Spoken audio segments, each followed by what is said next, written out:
ஆண்டவர் எதுக்காக பிரகாசமான மனக்கண்களை தரணும் அப்படின்னு நம்ம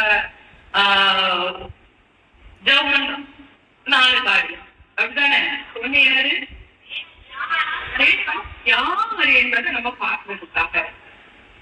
அறிந்து கொள்ளது, அதுக்காக ஒரு பிரகாசமான மனக்கண். அப்புறம்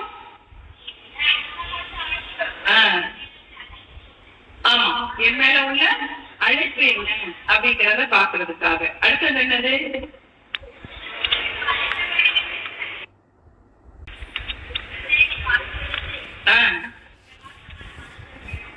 அவ்வளோத்தையும் பார்க்கறதுக்கு நமக்கு என்ன வேணும்? பிரகாசமான மனக்கண்கள் நமக்கு வேணும். அந்த மனக்கண்கள் இருந்தா மட்டும்தான் நம்ம ஆவிக்குரிய ஜீவியத்துல நல்ல அதிகமா வளர முடியும். சரியா? அப்போ இதெல்லாம் இருந்துச்சுன்னா ஒரு மனுஷனுடைய ஆவிக்குரிய வாழ்க்கைய அசைக்க முடியாது. யாராலும் என்ன செய்ய முடியாது? அசைக்க முடியாது. அப்போ எபேசியர் 1:19 நம்முடைய கண்கள் திறக்கப்படும்.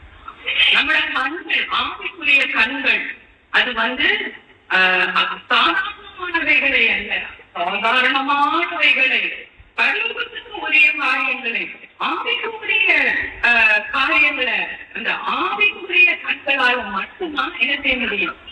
ஆவிக்குரிய காரியங்களை இப்ப நம்ம எப்படி நம்ம கண்ணால எல்லா இடத்தையும் நம்மளால பார்க்கணும். பாக்குறோமா? தூரத்துல பாக்குறோம், சமீபத்துல பாக்குறோம், அங்க பாக்குறோம், இங்க பாக்குறோம், புரிஞ்சு பாக்குறோம், எல்லாம் பார்க்க முடியும். பெட்டிகளோட பார்க்க முடியுமா? பார்க்க முடியும். தொட்டிகளோட பார்க்க முடியுமா? பார்க்க முடியும். ஆயத்தோட பார்க்க முடியுமா? பார்க்க முடியற வரைக்கும் பார்க்க முடியும். அப்படிதானே? அதே போல ஆவிக்குரிய மறைந்திருக்கிற காரியங்களை பார்க்கறதுக்கு இந்த கண்ணு போதுமா? போதுமா? இந்த கண் போதாது. அப்ப அதுக்கு என்ன கண்ணுதான் வேணும்? ஆவிக்குரிய கண்கள் தான் வேணும். அப்போ பிதாவை, குமாரனை, அப்புறம் என்னது, தூதர்களை எல்லாத்தையும் நம்மளால எந்த கண்ணால பார்க்க முடியும்? ஆவிக்குரிய கண்களாலதான் பார்க்க முடியும். அப்ப தேவன் பார்க்கிறதுக்கு, தேவன் நமக்காக வைத்திருக்கிற அழைப்பை பார்க்கிறதுக்கு, தேவன் நமக்காக வைத்திருக்கிற ஐஸ்வர்யத்தை பார்க்கிறதுக்கு, ஆசீர்வாதத்தை பார்க்கிறதுக்கு, அப்புறம் நமக்குள்ள வைத்திருக்கிற, அதாவது நமக்குள்ள ஒரு கிரியை செய்யணும், ஒரு வல்லமை வச்சிருக்கிற அந்த வல்லமையை பார்க்கிறதுக்கு நம்ம அப்படி பார்க்கறதுக்குள்ள ஆவிக்குரிய கண்கள் நமக்கு இருந்தா சீக்கிரமா இந்த மாவட்டத்துல நம்மள யாருன்னு இந்த மாவட்டம் பார்க்க, நம்ம யாருங்கிறத இந்த மாவட்டம் சீக்கிரமா பார்க்கும். அதுக்கு ஆவிக்குரிய கண்களை பெற்றிருந்தோம்னா அது நமக்கு என்ன செய்யும்? இது நடக்கும். சரியா? அப்ப தேவனுக்கும் அவரது பிள்ளைகளுக்கும் எதிராக நினைக்கிறவர்கள், சவால் விடுகிறவர்கள் எல்லாம், அவங்களுக்கு எல்லாம் என்ன நடக்க போகுதுங்கிறத நம்ம பார்க்க போறோம். ஏன்னா எப்படி ஆவிக்குரிய கண்கள் நம்ம பெற்றிருந்தா, நம்ம பிரகாசமான ஒரு மனக்கண்களை பெற்றிருந்தா, நம்ம எதிர்க்கக்கூடிய வல்லமைகள், நமக்கு சவால் விடக்கூடிய வல்லமைகள், அவங்களுக்கு எல்லாம் என்ன நடக்க போகுதுங்கிறத நம்ம என்ன செய்ய போறோம்? பார்க்க போகிறோம். சரியா? ஒன்னாவது என்னது? தேவனை பார்க்கறதுக்கு, 2வது அழைப்பை பார்க்கறதுக்கு. அப்படிதானே? அப்ப மத்திய 22:14 ஒரு அழைப்பு வருது, எல்லாருக்கும் வருது. என்ன அழைப்பு? சீக்கிரம் வாசிங்க.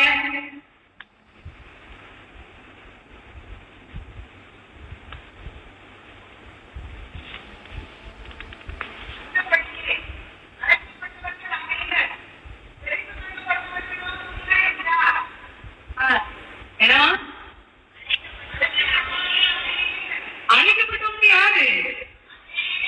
ஆமா, எல்லாருக்கும் வருது. அது ஒருத்தர் மட்டும் அழைக்கிறது, ஒன்னே மட்டும் அழைக்கல அப்படின்னு சொன்னாரு. யாரு அழைக்கப்பட்டவர்கள்? அநேகர். மத்திய 22:14 எல்லாருக்கும் வருது. ஆசீர்வாதம், ஊழியம், மகிமை, சாட்சியா இருக்க, யுத்தம் பண்ண, வெற்றி, ஆரோக்கியம், ஆஸ்தி, ஐஸ்வர்யத்தை எல்லாம் அனுபவிக்க ஆண்டவர் எல்லாருக்கும் அழைக்கிறது. எல்லாரும் அழைக்கிறது. வா, நான் ஆசீர்வாதத்தை தரேன், ஊழியத்தை தரேன், வெற்றியை தரேன், மகிமையை தரேன், சாட்சியா இருக்கக்கூடிய இதை தரேன், வா வா வா அப்படின்னு நினைச்சுறாரு ஆண்டவர். ஆனா அதுக்கு நிறைய பேர் ஆரம்பிச்சுக்கிறாங்க. இல்ல, இத அணித்துக் கொள்ளுகிறவர்கள், ஏற்றுக்கொள்ளுகிறவர்கள் சிலர் தான். நிராகரிக்கிறவர்கள், உதாசீனப்படுத்துகிறவர்கள், தள்ளி விடுகிறவர்கள் அநேகம் பேர். ஒரு சிலர் தான் அழைப்பை ஏற்றுக்கொள்றாங்க. மற்றவங்க என்ன செய்யறாங்க? நிராகரிக்கிறாங்க, உதாசீனப்படுத்துகிறாங்க, தள்ளி விடுறாங்க. சரியா? இதே போல பாக்கத்தை கேட்டா அவன் சொல்லுவான், மிக நேர்த்தியாய் மகிமையாய் இருக்க அழைக்கப்பட்ட கேருவின் நான், கேருவின் நான் அப்படின்னு. என்ன அவன் இப்படிதான் ஆலோசனம் வருமா, இப்படி அசைஞ்சா அந்த மியூசிக் வருமா, அவன் உடல் எல்லாம் வேறு கற்பலால பதிக்கப்பட்டிருக்குமா, கற்பனையே பண்ணி பார்க்க முடியாது. அவன் அழகுல சிறந்தவன். யாரு அழைக்கப்பட்டானா? கேருவாக இருக்க அழைக்கப்பட்டானா? ஆமா. அவன்கிட்ட ரொம்ப படைக்கப்பட்டவர் அப்படிதானே. ஆனா அழைப்பை விட்டவங்களுக்கு அவன் தான் பெரிய ஃபர்ஸ்ட் எக்ஸாம்பிள். அழைப்பை விட்டா என்னது என்னதான் எங்கதான் போனான்? அவனுக்காகவே ஆண்டவர் அக்கினி கடல் ஆயத்தப்படுத்தினார் போல. அக்கினி கடலுக்குள்ள போறதுக்காகவே அவன் இப்ப நியமிக்கப்பட்டிருக்கான். ஏன்னா அக்கினி கடலுக்குள்ள யாரும் போகல, அதுக்காகவே என்ன செய்திருக்கார் ஆண்டவர். இப்போ அவனுக்கு எவ்வளவு கோபம் வரும், அழைப்பு யார் மேல கோபம் வரும்? யார் மேல கோபம் வரும்? என்னையும் ஆண்டவர் அழைச்சிருக்கிறாரு, உங்களை அழைச்சிருக்காரா? அப்ப உங்க மேலதான் அவனுக்கு என்ன வரும்?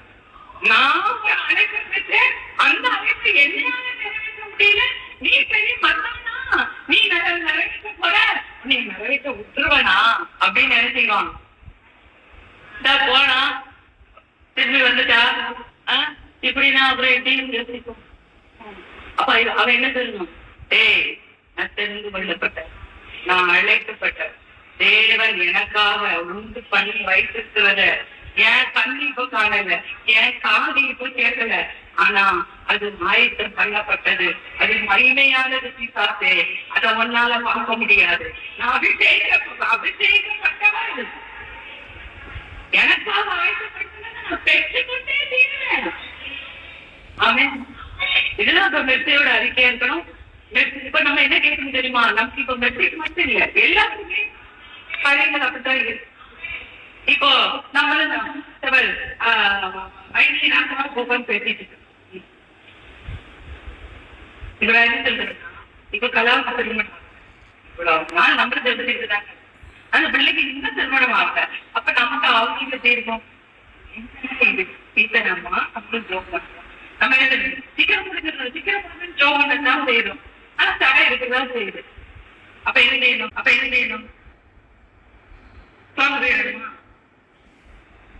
தடை இருக்குன்னா வயிற்றுவலிக்குள்ள மாத்திரை எடுத்து காய்ச்சல் போடக்கூடாது. கால்வலிக்கு இருக்கிற மாத்திரையை கொடுத்து நம்ம என்ன செய்யக்கூடாது? தலைவலிக்கு போகணும். அரசுத்தமிழ் எழுதி போட்டாலும் சொல்றேன். நான் சொல்றேன், செய்ய முடியுமா? எதுக்கு என்ன வசனத்தை போடணுமோ அந்த வசனத்தை போட்டு சரியா தெரிவிக்கணும். அந்தந்த தேவைக்கு, அந்தந்த காரியத்துக்கு அந்தந்த மாத்திரையை தான் நம்ம யூஸ் பண்ணணும். அந்தந்த வசனத்தை தான் நம்ம யூஸ் பண்ணணும். சொல்லுங்க, தேவன் இந்த மாதிரி தடை வரும்போது என்ன செய்யணும்? அவர் தடைகளை நீக்கி போடுகிறவர் எனக்கு முன்பாக சொல்கிறார். நான் அவருக்கு முன்பாக வாசலால உட்பிரவேசத்துக்கு போய்கிட்டே இருக்கேன். எனக்கு முன்னாடி அவர் போய்கிட்டு இருக்கார். அவர் போய் அவர் நிறுத்துவாரு, திறக்க முடியாதவர்களை கூட்டுவார், கூட்ட முடியாததை திறப்பார். அவர் எனக்காக திறக்க வல்லமை உள்ளவர். அவர் கிட்டதான் எல்லா சாவியும் இருக்கு. அவர் திறப்பார், எனக்காக புதிய வாசலை திறப்பார். அவர் எனக்காக திறப்பார். இதுதான் அறிக்கையா இருக்கு. திறக்கிற வரைக்கும் கூடாது. அவர் அவர் வெற்றிய புகழ்ச்சியாக்கி அங்க சாட்சியாக இருக்கிற வரைக்கும் அவரை போடக்கூடாது. அவதான் போடக்கூடாது.